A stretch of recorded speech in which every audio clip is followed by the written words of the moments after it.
Friends, आज हम बात करेंगे आरबीएनएल के बारे में और साथ ही साथ बात करेंगे दोस्तों आईआरएफसी के बारे में। और ये दोनों स्टॉक ही ऐसे दिग्गज स्टॉक है दोस्तों कि अगर आप इसमें इन्वेस्ट करके रखते हो दोस्तों, नो डाउट दोस्तों ये स्टॉक्स हमें इन फ्यूचर बहुत अच्छा खासा रिटर्न मिल जाएगा। और साथ ही साथ दोस्तों आईआरएफसी और आरबीएनएल से रिलेटेड बहुत ही इंपॉर्टेंट अपडेट सामने निकल कर आई है, जो कि आप सभी को जानना बहुत ही जरूरी है अगर आप सोच रहे हो इसमें इन्वेस्ट करने का या फिर ऑलरेडी इन्वेस्ट करके बैठे हुए हो। तो वीडियो को स्किप ना कर पूरा देखो ताकि आप चीजों को सही समझ पाओ और अपनी एक खुद की इन्वेस्टमेंट डिसीजन ले पाओ। लेकिन दोस्तों मेरी आपसे एक ही रिक्वेस्ट रहेगी कि चैनल को सब्सक्राइब और वीडियो को जरूर से लाइक कर देना ताकि आपको इस तरह की अपडेट्स रेगुलर बेसिस पर मिलती रहे। तो चलिए फ्रेंड्स, वीडियो को स्टार्ट करते हैं। तो सबसे पहले दोस्तों आरबीएल के बारे में बात करते हैं। और अगर इसके आप आज के ट्रेडिंग सेशन को देखोगे दोस्तों, तो स्टॉक जो है ओपन हुआ 36 रुपए 15 पैसे में, हाई बनाया इसने 36 रुपए 25 पैसे का और लो बनाया इसने 35 रुपए 60 पैसे का। और आप देख ही पा रहे दोस्तों 35 रुपए 85 पैसे में इसमें आज के दिन हमें क्लोजिंग होता हुआ दिखाई दिया है। वहीं अगर पिछले 5 दिनों के परफॉर्मेंस को देखेंगे दोस्तों, तो पिछले 5 दिनों में ये स्टॉक करीब हमें 9% का एक रिटर्न बनाकर दे दिया है। पिछले 5 दिनों में ये स्टॉक करीब हमें 32-33 रुपए से 35-36 रुपए तक जाता हुआ दिखाई दी है। वहीं अगर पिछले एक महीने की बात करें दोस्तों, तो पिछले एक महीने में इसने कुछ खास अपने इन्वेस्टर्स को रिटर्न बनाकर नहीं दिया है। पिछले एक महीने में ये अपने इन्वेस्टर्स को क्लोज टू 13% का एक रिटर्न बनाकर दे दिया है। तो फर्स्ट ऑफ ऑल ये जान लो दोस्तों कि आरबीएनएल जो है वो एक गवर्नमेंट बॉडी है, गवर्नमेंट बॉडी का स्टॉक है। और हम लोग सभी जानते हैं दोस्तों गवर्नमेंट के जितने भी स्टॉक होते हैं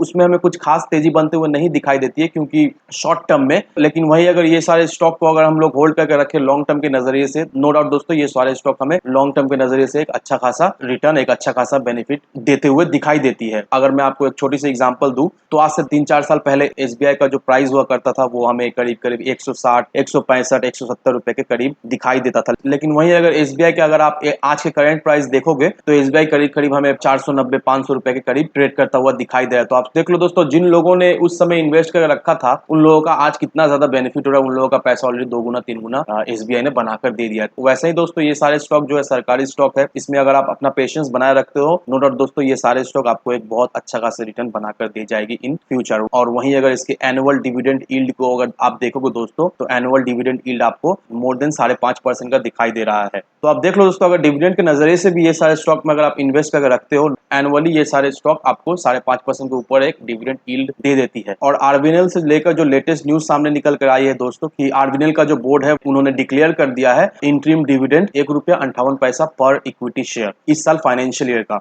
और जो रिकॉर्ड डेट होने वाली है वो है 25 मार्च 2022। दैट मीन्स अगर आप डिविडेंड चाहते हो तो आपको 25 मार्च से पहले ही इसको अपने पोर्टफोलियो में ऐड करके रखना पड़ेगा। दैट मीन्स दोस्तों आप ये पकड़ कर रखो कि 24 मार्च के अंदर अंदर आपको जो शेयर है वो आपके डीमेट अकाउंट में रहना जरूरी है। और ये जो डिविडेंड है आपको 14 अप्रैल से पहले आपको ये डिविडेंड आपके अकाउंट में क्रेडिट हो जाएगा। तो अब दोस्तों ये जान लो कि डिविडेंड हुआ, बायबैक हुआ, स्प्लिट हुआ, तो ये सारी चीज देखकर आपको बिल्कुल ही इन्वेस्ट नहीं करना है किसी भी स्टॉक में। फर्स्ट ऑफ ऑल आपको देखना पड़ेगा कि स्टॉक फंडामेंटली स्ट्रांग है या नहीं। और अगर आप आरबीएनएल को देखोगे दोस्तों, आरबीएनएल हमें काफी ज्यादा स्ट्रांग दिखाई देती है। तो ये एक स्मॉल कैप कंपनी है, इसका जो मार्केट कैपिटलाइजेशन है वो 7,433 करोड़ का हमें दिखाई देती है।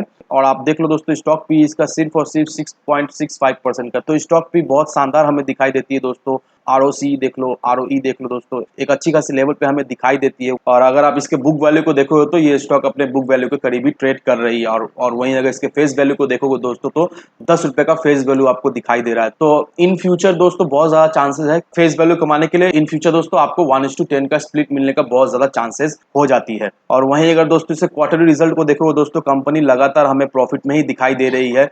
नो डाउट दोस्तों अप्स एंड डाउन तो होती रहती है कंपनी में, कंपनी के प्रॉफिट में तो हमें अप्स एंड डाउन दिखाई देती है। लेकिन सबसे पॉजिटिव चीज आरबीएनएल का ये है कि कंपनी बिल्कुल ही लॉस में नहीं है, कंपनी एक प्रॉफिट मेकिंग कंपनी है। और साथ ही साथ दोस्तों इसका जो एसेट्स हमें दिखाई देता है, इसका जो लाइबिलिटीज हमें दिखाई देता है वो हमें अच्छा खासा दिखाई देती है। और ऑफकोर्स दोस्तों प्रमोटर्स होल्डिंग में ऑब्वियसली हमें 78.20 का इसका प्रमोटर्स होल्डिंग हमें दिखाई देती है। तो ये मत समझो दोस्तों ये सिर्फ और सिर्फ यही एक पेनी कंपनी है जिसमें हम लोग इन्वेस्ट करके रख सकते हैं, नहीं दोस्तों, ऐसा बिल्कुल ही नहीं दोस्तों। इसके साथ साथ दोस्तों एक और स्टॉक है जो कि आईआरएफसी है। आईआरएफसी एक बहुत ही दिग्गज स्टॉक है इंडिया में। ये एक ऐसी कंपनी है दोस्तों जिसका 0 एनपीए है और ये एकमात्र एनबीएफसी सेक्टर का कंपनी है जिसका जो एनपीए है वो 0 एनपीए है। क्योंकि हम लोग सभी जानते हैं दोस्तों ये जितना भी फंड उठाती है और जिसे पैसा देती है वो रेलवे को देती है। और ऐसा तो होने से रहा कि रेलवे को ये जितना भी कर्ज दिए वो ना चुका है, ये तो नेक्स्ट टू इम्पॉसिबल है। अब जो लोग आईआरएफसी में इन्वेस्ट करके रखे हैं, देखा जाए तो वो लोग अभी खून के आंसू रो रहे हैं। क्योंकि जिस समय से आईआरएफसी लिस्ट हुई, अगर जिन्होंने इसे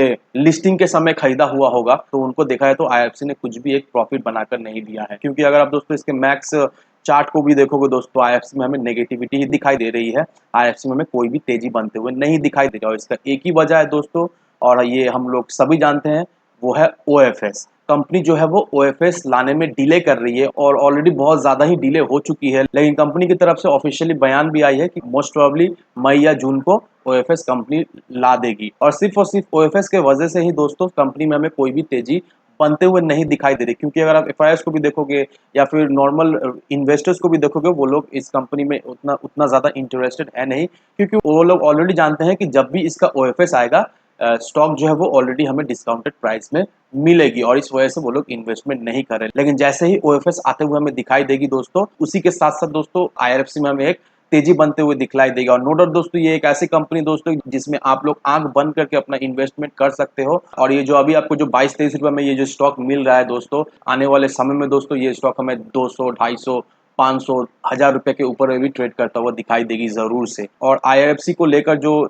न्यूज सामने निकल कर आई है, वो ये रहा दोस्तों कि आईआरएफसी जो है वो 1.1 बिलियन डॉलर जापानीज लेंडर से लेगी। किस वजह से लेगी? इंडियन रेलवे ग्रीन इनिशिएटिव के लिए लेगी। क्योंकि ऑलरेडी हम लोग जानते हैं दोस्तों, इंडियन रेलवे में भी हमें बहुत ज्यादा ट्रांसफॉर्मेशन होते हुए दिखाई देगी। जितने भी अभी चीजें जो इलेक्ट्रिसिटी से ऑपरेट हो रही है, आने वाले समय में दोस्तों वो सारी चीजें हमें रिन्यूएबल एनर्जी से ऑपरेट होते हुए दिखाई देगी। तो ये ट्रांसफॉर्मेशन के लिए दोस्तों बहुत ज्यादा ही फंड का जरूरत पड़ेगा, और इस वजह से दोस्तों आईआरएफसी जो है वो फंड रेस कर रही है ताकि जल्द से जल्द ट्रांसफॉर्मेशन हो जाए। और जैसे ही दोस्तों ट्रांसफॉर्मेशन हमें होते हुए दिखाई देगी, साथ ही साथ आईएफसी का जो प्राइस है वो भी हमें बढ़ते हुए दिखाई देगी। नो डाउट दोस्तों, ये दोनों स्टॉक जो मैंने आपको बताया है, अगर आप चाहते हो एक सेफ इन्वेस्टमेंट करने लायक स्टॉक, तो ये दोनों स्टॉक एक ऐसे स्टॉक है दोस्तों जिसमें आप आंख बंद करके भरोसा कर, ये दोनों स्टॉक में आप अपना इन्वेस्ट कर सकते हो। और नो डाउट दोस्तों, आने वाले समय में ये स्टॉक से आपको 50 से 100x का एक प्रॉफिट आपको जरूर से मिलेगा। तो जरूर से अपना आप रिसर्च करने के बाद आप अपना इन्वेस्टमेंट डिसीजन ले सकते हो कि आपको ये दोनों स्टॉक में इन्वेस्ट करना है कि नहीं। तो बस दोस्तों, आज के लिए बस इतना ही। वीडियो अगर आपको पसंद है तो लाइक शेयर सब्सक्राइब जरूर करना।